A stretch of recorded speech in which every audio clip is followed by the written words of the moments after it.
Hello, guys. It is August 19, 2020, and you're watching me, Nikki, also known as Spaces Trader, here in the Awesome 10X Live Show. And today we're going to discuss the global market update. And so I think the most important news that I have to share is, of course, Sea Limited's breakout year, or rather maybe just a continuation of their great strength. So Sea Limited has officially reported their earnings last night, and SE has traded now at an all-time high of about 150. So you could see that it traded as high as 152. This is a 50x move in the last 3 years since 2018 listing. So that is an amazing company. Can it grow to $250 or $300? Is that the question that everyone's asking? So let's read Q2 2020 of Sea Limited. These are the transcripts, so official transcripts. Let's go to the most important parts of the quarter. This is our CEO, Chairman Forrest Lee.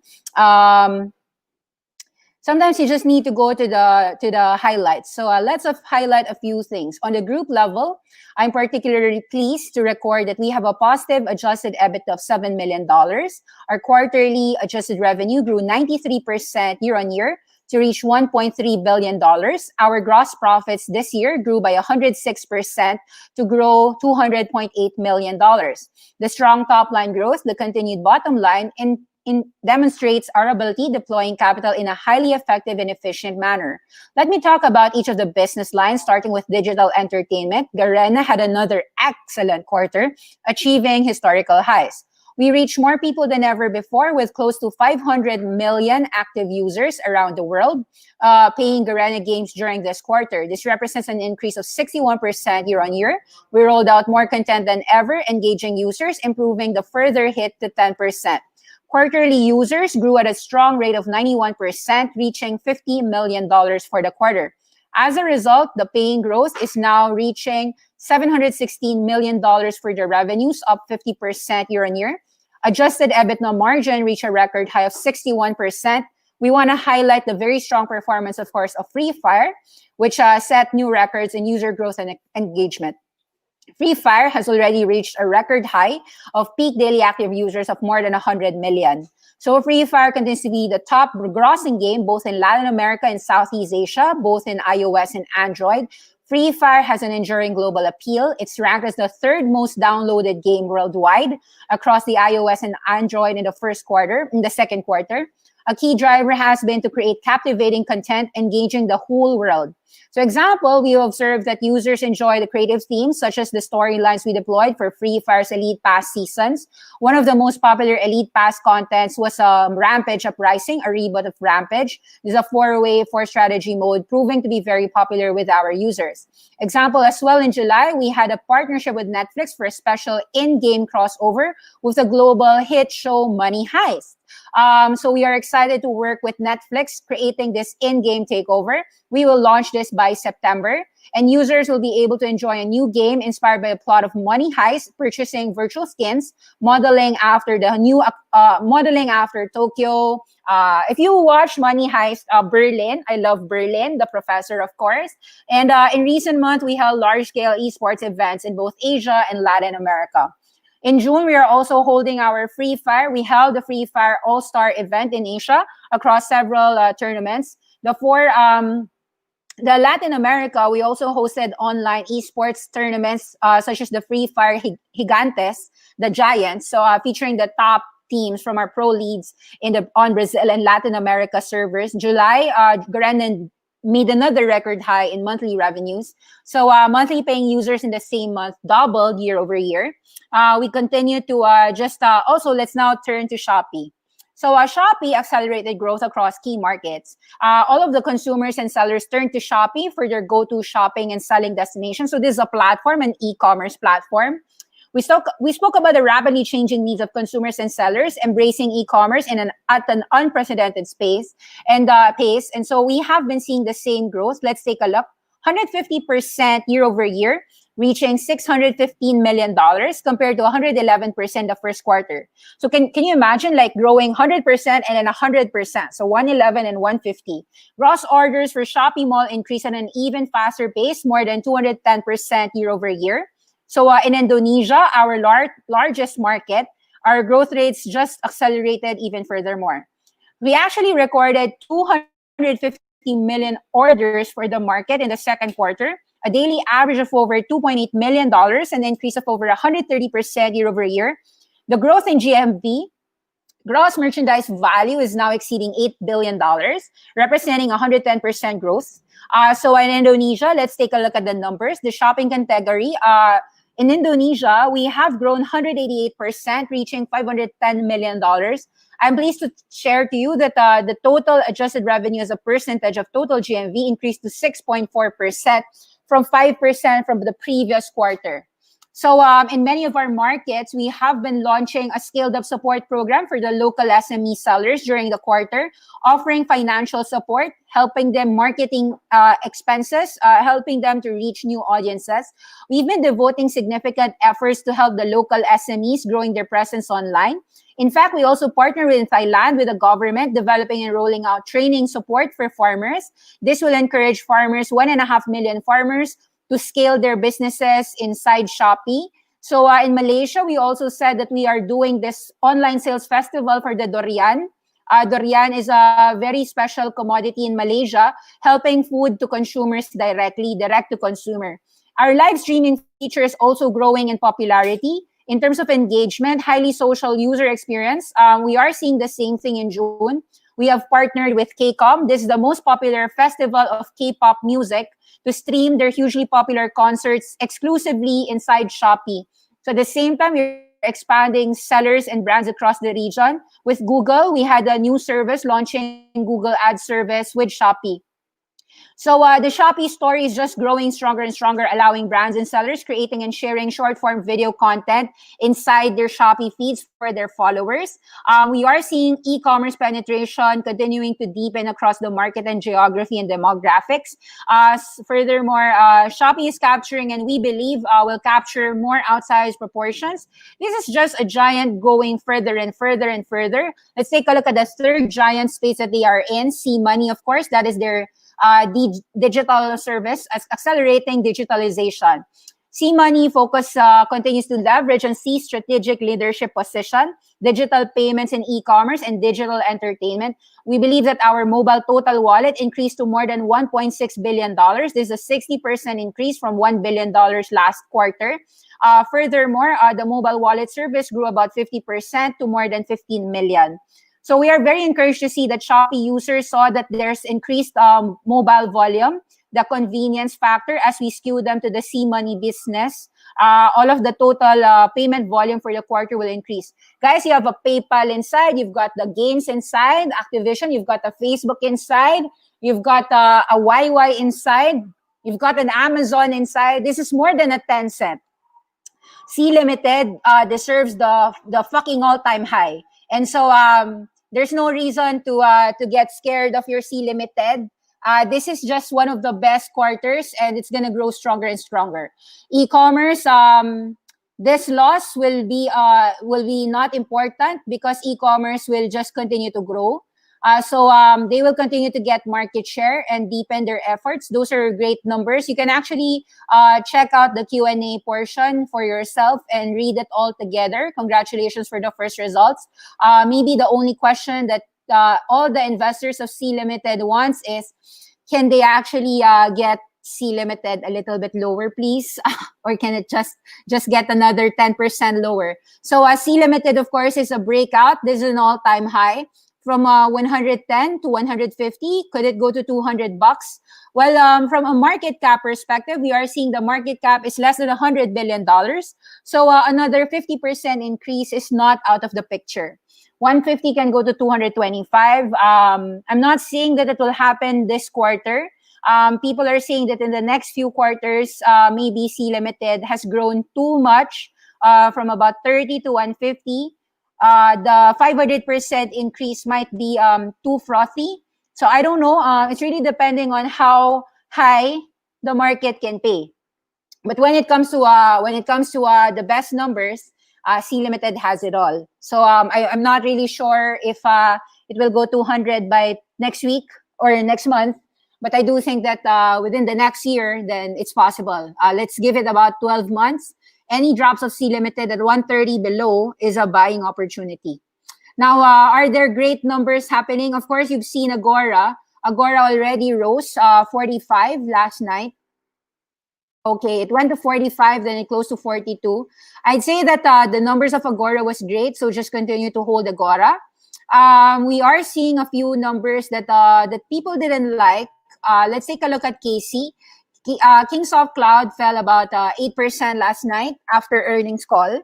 Kingsoft Cloud is we saw some double tops happening at 38 to 40. Some of us sold, and then when this gap down happened because of the Trump WeChat ban, some of us trimmed we trimmed 36, 35.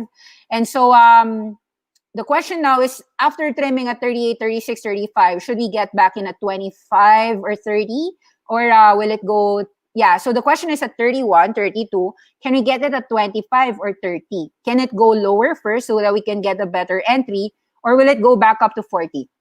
To understand this, let's take a look at the earnings first, announcing the second quarter results. So second quarter results was actually also good. It's just that I think people are believing that the revenues might slow down in the future.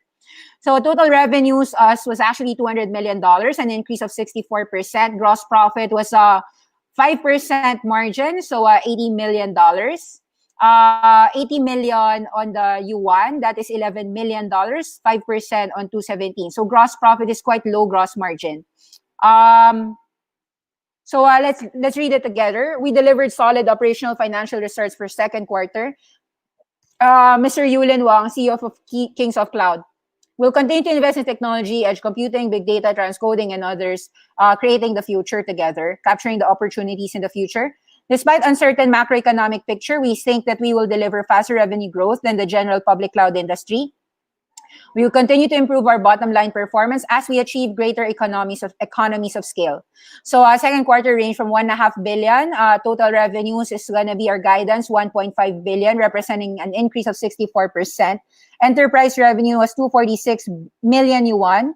Despite the impact of second wave pandemic, we have achieved enterprise cloud services achieved 259% year-over-year growth. We generated gross profit. Gross margin is now improved for 8 quarters in a row. Gross margin increased from negative 1.8% to 5%, an improvement of 7.3 percentage points. So IPO expenses, representing improvement, Okay, total revenue. So it's really more about them. It's a question mark really on the cloud computing and the expense budgets in the next few years. So I don't have a problem with Kingsoft Cloud. I'd say that this drop of 8% might not be warranted. And so this 40 to 30 drop, that's 30%. If we can buy it near 25, that's actually one of the best. So 32 to 25, you've got at least 20% crash, but a 100 to 200% upside in the future. So for those who want Kingsoft Cloud, you might want to enter this name on the pullback. KC. So the ticker is KC. Another name that I want to highlight is, of course, Youdao. Youdao has reported great numbers. I have discussed Youdao in the past few days. They had great numbers. I just said that about 45, it looks frothy. Even at 40, it was frothy. So I was waiting lower prices. Can I buy Youdao at $30? It fell to 33 last night, then closed at 37. I'd say that from 37 to 30, those are our buying areas for Youdao on online education. So China's, so this is a spin-off from NetEase. NetEase, of course, is also a number that they reported. So let's take a look at NetEase numbers. Of course, NetEase and Tencent are both in competition. You could see that NetEase has risen to 500. That's why it is noticeable for people to just take profit. So in fact, the numbers are great, but the problem now is, has it been priced in? So after a 100% move from the lows, has it been priced in? And I think that most people's answer is that it has been priced in. And so there's muted after earnings move because it has been priced in. Let's read it together for NetEase. For those who aren't aware who NetEase is, let's go read it for you. Thank you. Let's read the numbers. What are their opportunities? Let's read it first.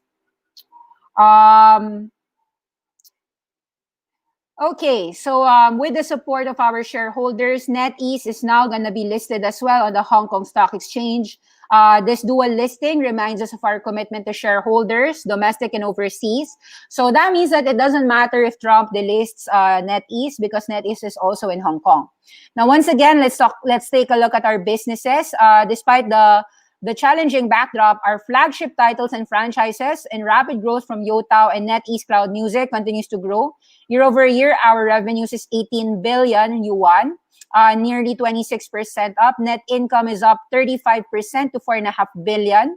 Our online games is up 21%, reaching a net revenue of 13.8 billion, driven by our existing titles. The flagship was Westward Journey series of fast fantasy, and then continued strong performance as two of the largest and longest running IPs in China.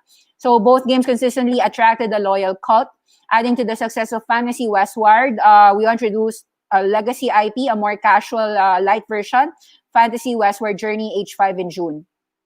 So we think that we will captivate an untapped audience and grow this franchise even further. So for our PC game Justice, this is 2 years. We are introducing new characters, and we are seeing popularity, propelling strong gross billings as of the both record high numbers for new and returning players. Similarly, our SLG title Invincible had a record high revenue, strong user engagement. So including the titles, our SLG games, The Lord of the Rings, Rise to War, Infinite Lagrange. So we are anticipating this to be strong growth for China and the global market. Onmyoji also shows remarkable longevity, further enlarging our IP. Next month, we're targeting to launch Onmyoji Yokai Koya, simulation game Project World, an Onmyoji role-playing game. More and more experience in diverse games. Let's take a look. Life After, Identity V, take Identity 5 as an example. This popular and young IP gains strong attraction with Generation Z users, especially the initiatives including esports tournaments, IP collaboration, and offline activities. We also launched collaboration with Detective Conan. This is a Japanese anime series. Social media outlets highlighting the dynamic nature of our games, strong performance of Blizzard Entertainment's World of Warcraft carried on as well. Overseas games record high. For those who aren't aware, NetEase does a lot of publishing, so they don't need to develop the games; they can just publish it. So strong Tokyo Ghoul collaboration for Knives Out, Life After in Japan. Knives Out was a huge success. Nearly a whole week, we launched Eve Echoes, next gen sandbox MMO mobile games. We are all of that. Harry Potter, Rise to War, Magic Awaken, Revelation mobile game, Ghost World, Nightmare Breaker, Pokemon Quest, Diablo Immortal, Infinite Lagrange. Now for the education business, Youdao. Of course, Youdao is an early awesome 10x pick. We like Youdao since $12 to $17. Right now, if you're buying it about 35, 36, 37, buy as much as you can when it goes to $30 if it drops 20% lower. So the numbers, of course, Youdao are great. Revenue increased 93%. So because Youdao is a spin-off of NetEase, the growth of Youdao is also beneficial to the conglomerate NetEase. Okay, online classes tripled, K-12 segment, better preparing for the summer months. So all of these are good for Youdao. You could read it for yourself. Very pleased to the NetEase Cloud Music. So they have a multi-year licensing agreement with Universal Music Group. So they're introducing exciting global music, incubating independent musicians. So Tencent and NetEase are really competition, no? But they're actually both doing well. So you can read all of these together. Let's take a look at NetEase. So far, NetEase really has a hard time at 500, but it's gonna be bought at 440 or 400. So all you wanna watch is buy it at 450 and buy it at 400. That's all that you wanna do for NetEase. And it's gonna just continue to grow further and further in the next years to come. Of course, for Tencent, the title is 700 HK. 700 HK, we are still waiting for this to drop. It's very hard for Tencent to drop. 508. Still waiting for it to break below 500 if we can. We are also seeing that our 1337, our gaming pick, which is Razer, this was a free pick that we shared in our June 16 class. We mentioned buying it at 138. That was here. And then we are still continuing to promote to buy it at 157 to 165. Earnings coming out this week, August. So it's going to come out tomorrow, right? So I'll discuss Razer earnings tomorrow when it releases. We think that it's a $3 to $5 name. So let's take a look at Razer's earnings tomorrow by Min Liang Tan. Let's now look at questions on the commentary. Bloom Energy looking good. Any thoughts? I like Bloom Energy. BE, but I haven't fully studied this. I think like it's part of the clean energy movement. So you can put it in your study list. I haven't studied it. I know that it's a beneficiary. Thoughts about Amazon buying a minority stake in Rackspace? Rackspace went up last night, and it's about that news. I think the buyout. So usually, I think that these things can go down. If it's gonna go up because of Amazon, it has. It's hard. I don't know. I haven't studied Rackspace per se, but it tells you that if Amazon is interested, then there might be a lot of suitors. Example for this is Amazon was planning to buy AMC, and when the news broke out, it went to as high as 7. I'm gonna show to you what usually happens when there are news, no? This one went from about $4. $4. Remember this? $4 went to 6, went down to 4, went to 7, went down to 4, went to 6. So like because Amazon is reported to buy AMC Entertainment for the Amazon Prime Video.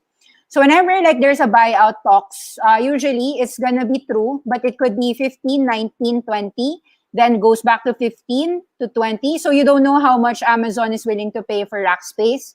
So it will always be a trading range. It's not like a blowout move because Amazon is also a company that doesn't pay high. So it's gonna be a talk, a negotiation. Is Vuzi a buy now? What do you think of the drop in the wearables? Is it because of just rotation? Is Vuzi a buy or a hold? I have Vuzi. I continue to hold my Vuzi. I do have Vuzi and Copen, Iman, Himax. I have all of these names. Vuzi, we were buying it at $250, $3, $350. Some of us were even buying at $380. So I went as high as $490. Now it's back at $337. I don't see a problem when it comes to earnings. I read the earnings report of Vuzi. I think that it's just getting better and better as the years go by. So I'll just hold on to it. Should it go to about 3?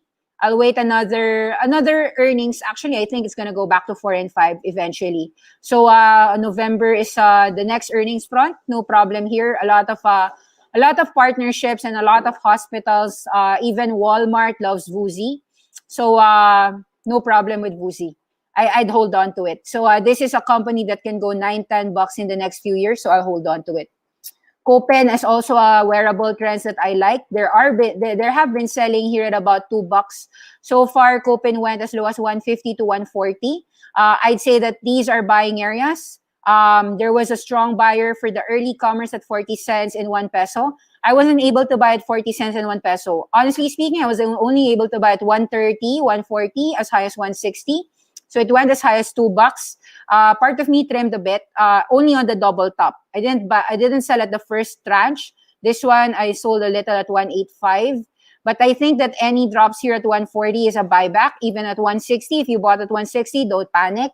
I don't think that you have a problem here. All of the best things to come for Copen is just gonna happen in the next 3 to 5 years. So you are aware, of course, that Apple, Google are very much with their AR glasses. In fact, this strength of Apple is not just about the bundle or the 5G, but really about the Apple glasses. So, but people are paying a premium on Apple already. So I think that actually Apple has leeway to go 10% down. Nobody believes me. I could be wrong. Of course, I don't mind. In fact, in Zoom Video, it went to 277. And I have been publishing some sell recos on Zoom Video. So the bears are already laughing. The bulls are already laughing at me because Zoom Video went to 276. I think Zoom Video is going to report a great quarter in September. And maybe this sell for me was wrong. So I'm a human being. So I think that the Zoom Video could be wrong. I thought that it was a sell at 240 to 260, but now it's at 280. So I am probably wrong in my Zoom Video sell. Do you do growth investing? Do you do deep value? I do more growth investing, but I try to choose companies that are growing 100%, 200%, 150% at a sustainable manner. People say that many companies cannot do that, but I do believe that we have companies that can grow 100% and 100%. C Limited is one of them that we obviously showed to the world. Grow Generation was also a company that we shared to the world. Vuzi, I think, is going to grow like that. Razer, I think, is going to grow like that. I have more picks, but I'm not willing to share all of the companies that are growing well. Of course, we have awesome 10x classes. I'm going to share later a company that had great numbers, 270% earnings growth for the first quarter. And I think that they're gonna continue to grow further and further. Do I do deep value? Yes, but very rarely, because I think that if it's a deep value, it will be growing 100% anyway. So actually, I think that the true deep value are the companies that are growing 100% and are just trading at. Actually, sometimes I don't even look at the PE ratio. I just look at, okay, the earnings and revenues is trading at the company to be trading today. So I could probably buy it at a $200 million market cap. And if I see that the company can be 100% higher next year, I would be fine buying at 200 million, even if the net income today is just $20 million. So actually, it's funny that you can buy growth and value at the same time. So that's really what I like. If I can buy a company that is growing 200% and I'm not paying an extremely expensive price, then that's a company that I like. So I like, example, for instance, I'll tell you what. So Shopify is a high growth company, but it's not deep value. So C Limited is a high growth company, but if you're paying today at 145, people have already fairly priced this in as well. So if you want to make 5x, 10x, 100x your money, you should have been seeing C Limited at about $30, $40, even at $50. So those are the things. But actually, don't worry, because if it's a 10x company, it's going to go $300 someday anyway. So that's really what a great company is. There's a question. For microcap skinning, aside from the funda, do you consider its average volume? No. I don't take a look too much on the volume. So a great company. My screener is fundamentals, the sector. So I think that the secular trend for solar is a great investment. So a question actually was BE. Bloom Energy is actually a pick in the clean energy space. So Bloom Energy is doing well. I have been studying this in 2019 actually. Shucks, I didn't invest. Sayang. It was just about $4 then. 17 na pala yan. Sayang ah. Anyway, it's in the EV space, right? Bloom Energy makes money on the alternative energy space. I am not, I usually cannot buy everything I like. So Bloom Energy and Electricity de France was a few companies that I didn't buy per se. So yon. Yeah, we have limited money. I can't buy everything. Electricity. Yeah, this one is this one is doing similar to solars helps people have clean energies, save electricity kind of company. Rapid microgrid deployments, defend against power outages, sleep train arena, a day without power, Bloom Energy. Yeah. Fuel cell technology. It all is it's all a part of the Bloom Energy is part of the fuel cell wave. F-cell, magkakatropa yan. Fuel cell energy, plug power, Ballard, yan. Magkakatropa yan, pati EDF. Tapos pati Electricity de France. Bakit to down? Ay, hindi yan. That's not it. Electricity, wait hindi ko memorize. Electricity de France, SEFI. Hindi nga umangat, no? Or am I looking at the wrong name? Yeah, but yeah, so I think like there's money to be made in many sectors. So if you want to know how I choose my screens, I screen really on the trends. I have to like the global theme. And I think that, guys, if you want to make 10x money, you have to look at global trends. So online education, secular. So that's really how I got the Youdao. I was reading everything about education and which companies were not the Chegs of the world, not the Tals of the world, not the Edu of the world, because those are already uncovered winners. Tal, Chegg, Edu were uncovered winners. They were known winners. Nothing wrong about buying known winners. It's just that there are so many other players that hasn't been given attention that's going to give 200, 300% returns. And I found it through Youdao and Coolern. They listed IPO last year. Actually, there's a lot of money to be made in IPO and SPAC. If you want to make 10x your money and you want to know where I'm doing my screens, why don't you look at the SPAC sector and the IPO sector? Agora was an IPO. Serens was an IPO. Spin-off, right? So those are the really clue. Those are the clues. Go to the IPO and SPAC sector and you'll see some of the awesome 10x picks. Thank you very much. Bye-bye.